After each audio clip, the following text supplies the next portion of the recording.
மிதுன ராசிக்கான புத்தாண்டு பலன்கள் 2015. இறைவனின் படைப்பில் ஏற்றத்தாழ்வு இல்லை என்பதை அறிந்த நீங்கள் பணம் பதவி பார்த்து பழக மாட்டீர்கள். எந்த நிகழ்வுகளையும் தொகுத்து கோர்வையாக வெளியிடுவதில் வல்லவர்கள். அளவுக்கு அதிகமாக செல்வம் சேர்க்க விரும்பாத நீங்கள் எதற்காகவும் சுதந்திரத்தை விட்டு கொடுக்க மாட்டீர்கள். உங்களுடைய ராசிக்கு தனஸ்தானமான 2ஆம் வீட்டில் குரு நிற்கும் போது இந்த புத்தாண்டு பிறப்பதால் குடும்ப வருமானம் உயரும். குடும்பத்திலும் மகிழ்ச்சி தாங்கும். கணவன் மனைவிக்குள் இருந்த மோதல்கள் விலகும். மனம் விட்டு பேசி சில முக்கிய முடிவுகளை எடுப்பீர்கள்.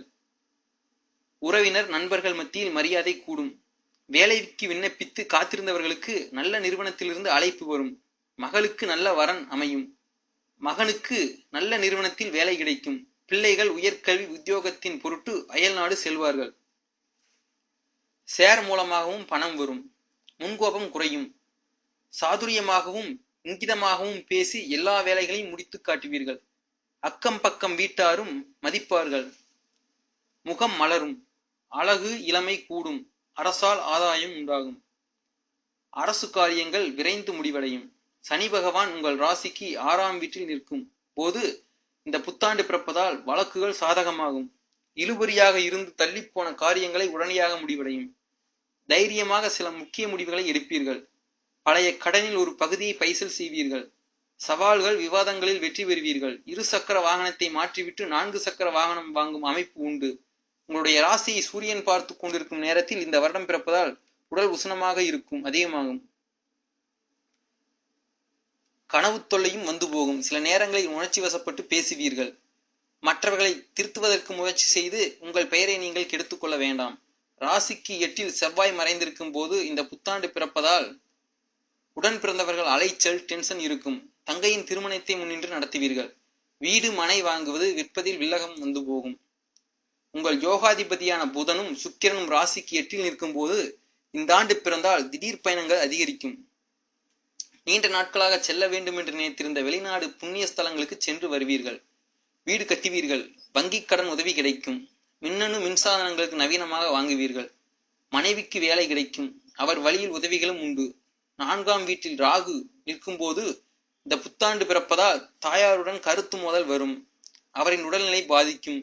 வாகனம் அடிக்கடிக்கு பழுதாக்கி சரியாகும். கூடா வழக்கங்கள் தவிர்க்க பாருங்கள். லாகிரி வாஸ்துக்களையும் தவிர்ப்பது நல்லது. வெளிவட்டார தொடர்புகள் விரிவடையும். லயன்ஸ் கிளப் ரோட்டரி கிளப்பில் மதிக்கப்படுவீர்கள். திடீர் பதவிகள் பெரிய பொறுப்புகள் தேடி வரும். ஜூலை மாதம் முதல் குரு 3ஆம் வீட்டில் நுழைவதால் ஒரே வேலையை 2-3 முறைகள் முடிக்க வேண்டி வரும். புதிய முயற்சிகள் தள்ளி போய் முடியும். மற்றவர்களை நம்பி முக்கிய விஷயங்களை ஒப்படைக்காமல் நீங்களே நிறையாக சென்று முடிப்பது நல்லது. இடைத்தரகர்களை நம்பி பணம் கொடுப்பது ஏமாற வேண்டாம். வழக்கறிஞர்களை மாற்ற வேண்டிய நிர்பந்தம் உண்டாகும். வீடு கட்டுவது வாங்குவது போன்ற முயற்சிகள் தாமதமாக முடியும். தங்க நகைகளை கவனமாக கையாளுங்கள். அக்கம் பக்கம் வீட்டாருடன் அளவாக பழகுங்கள். விமர்சனங்களை கண்டு அஞ்ச வேண்டாம்.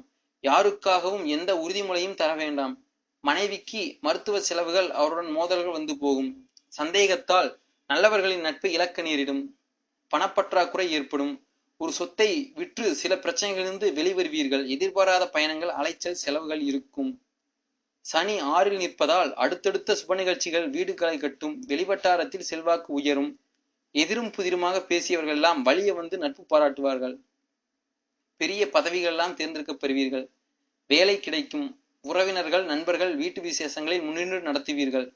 கல்யாண முயற்சிகள் நல்ல விதத்தில் முடிவடையும். எதிர்பார்த்து ஏமாந்து போன தொகையெல்லாம் கைகூடி வரும்.